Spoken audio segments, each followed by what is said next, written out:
My father was a pedophile, and there was a relationship there. I was also in relationship with one of my brothers over the years.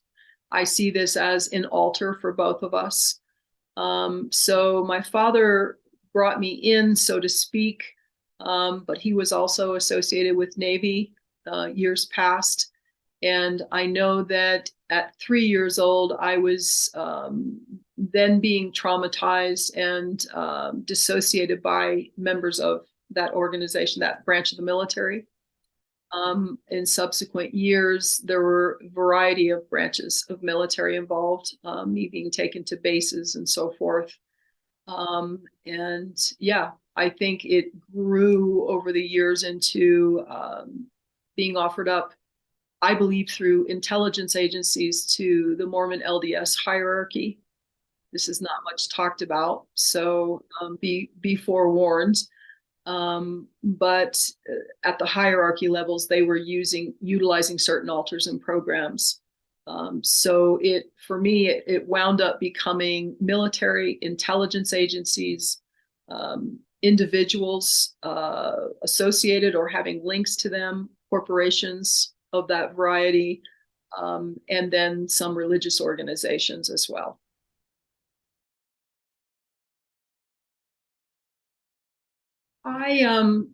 I came into this through my own memories, actually, and they didn't make sense. Of course, it was massively confusing, having lived what looked like a particular life course, and then having been flooded off and on with these horrific memories that didn't seem to fit into the narrative of my life.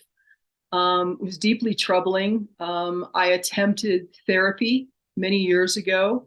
I had some self-mutilation, suicide attempts in my early 20s as a result of how I was being utilized. The therapist had no knowledge of this, so we did engage in therapy, which one individual was an extremely compassionate man, extremely. I still see his face. And though he didn't understand what I was going through, it gave me a lot of hope that there were people out there that were genuinely human beings and concerned. So I believe a lot of reprogramming took place during that time.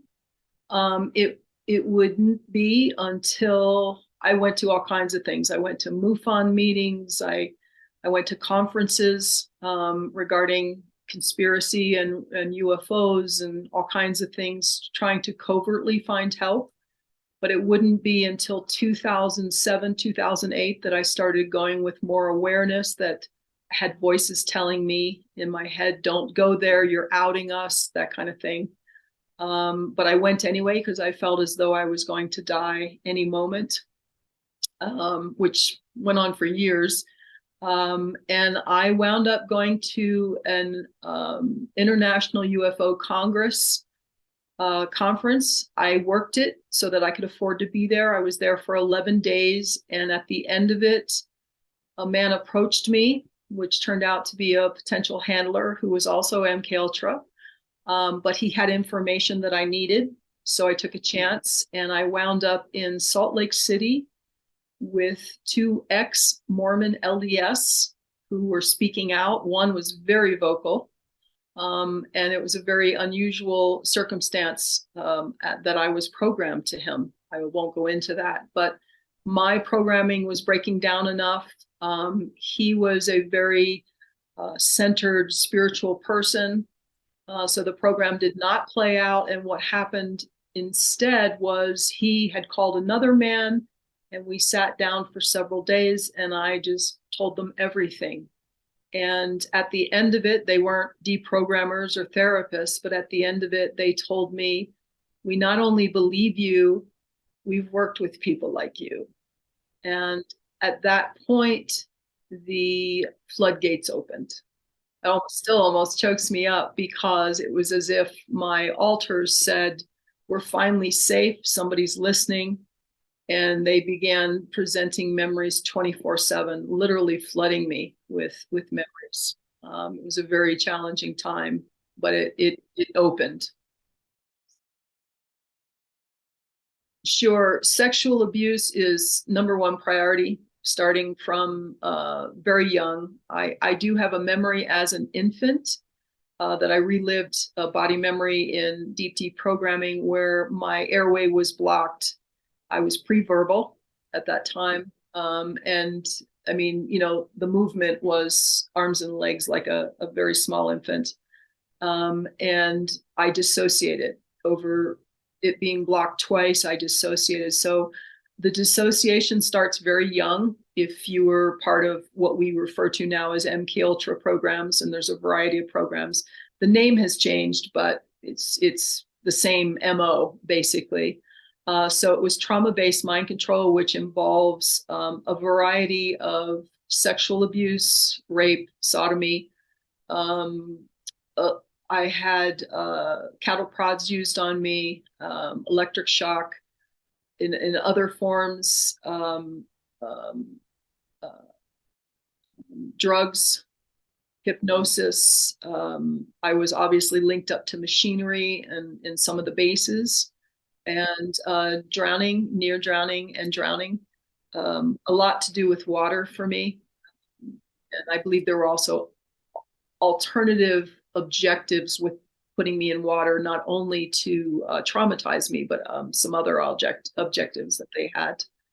So yeah, the goal, from what I can tell from my memories, the goal for me was a lot of heavy sexual use on task, as well as killing on task. Those were the main uses, but there's always with an MK Ultra that they put that much time and energy into. And when you have high level individuals that have access to you in what I call the network, you're going to have a lot of uses. I was used individually, and I was also used in teams. So there were team objectives as well. So there's never really just one use. There may be predominant uses and predominant programming, but there's always these alternative accessibilities with the various alters and their skills.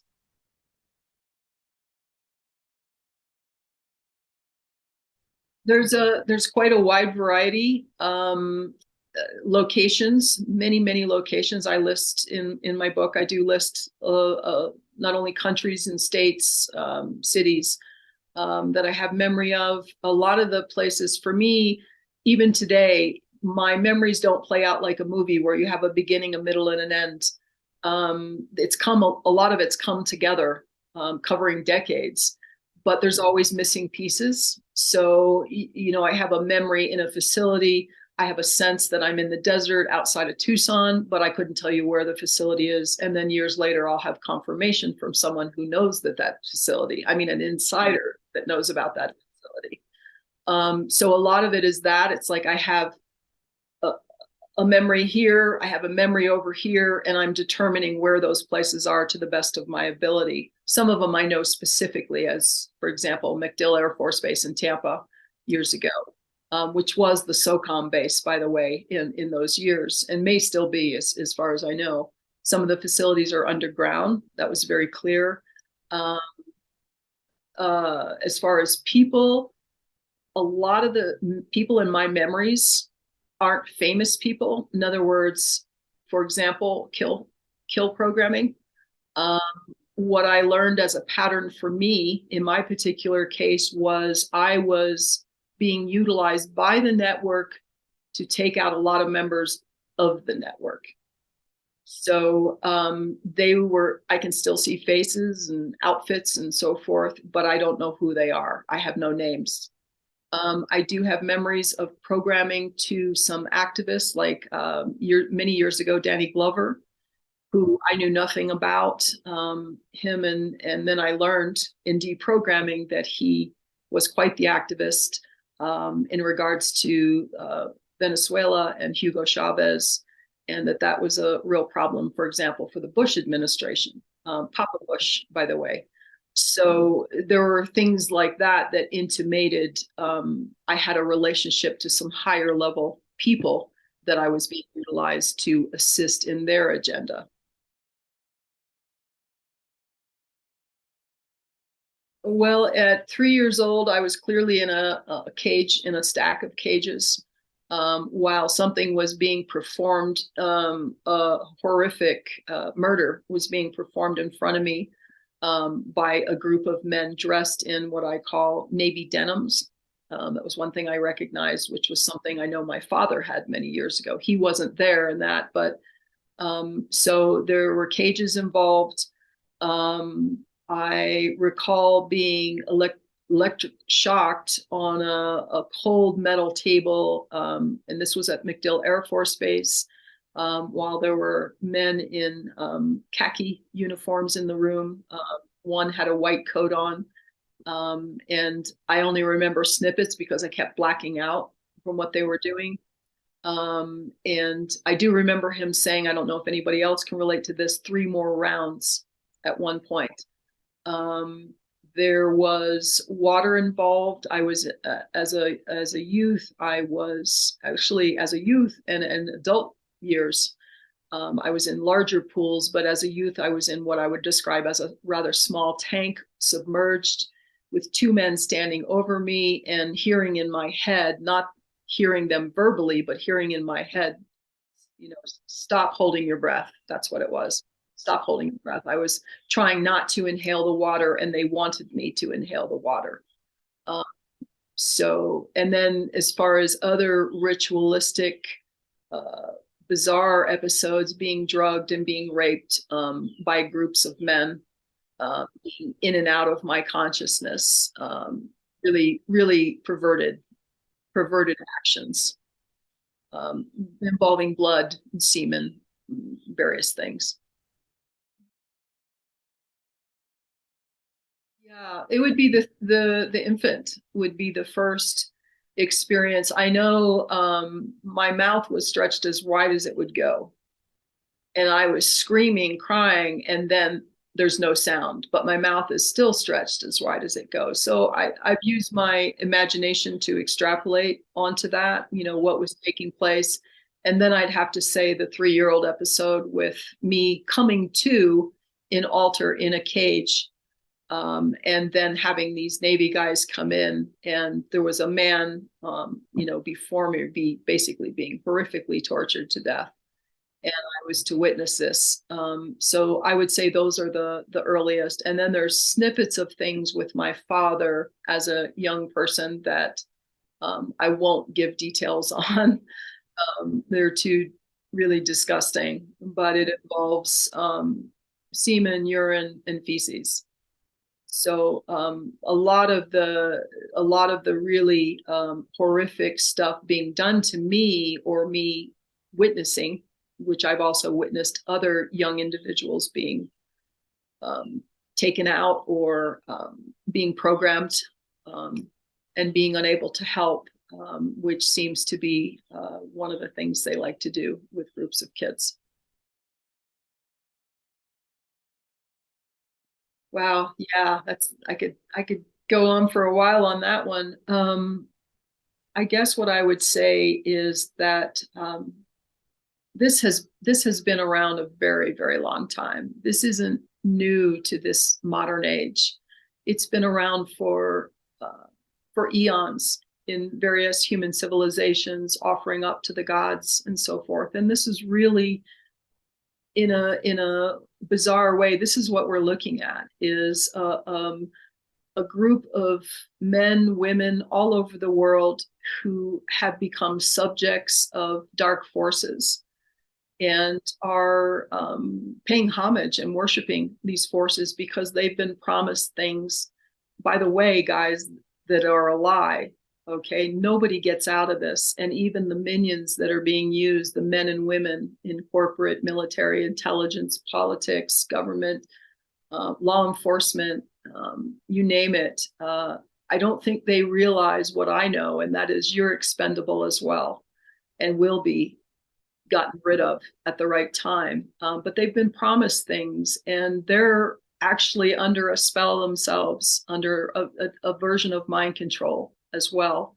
And a lot of these are coming from families, long bloodlines that have been involved with Luciferic satanic worship for a very long time, hundreds, if not thousands of years. So this is very real. It has morphed into a more modern version uh, where what was done to me as a trauma-based survivor doesn't necessarily have to happen the same way anymore as the technologies have grown and they are now remotely tapping people, which needs to make people wake up to the fact that this is a global issue now and they can choose someone anywhere, anytime. It's not the same as trauma-based mind control in my era in 1962, but that still exists as well. So we've got trauma-based mind control still continuing, and we've got targeting on a whole new level technologically and spiritually.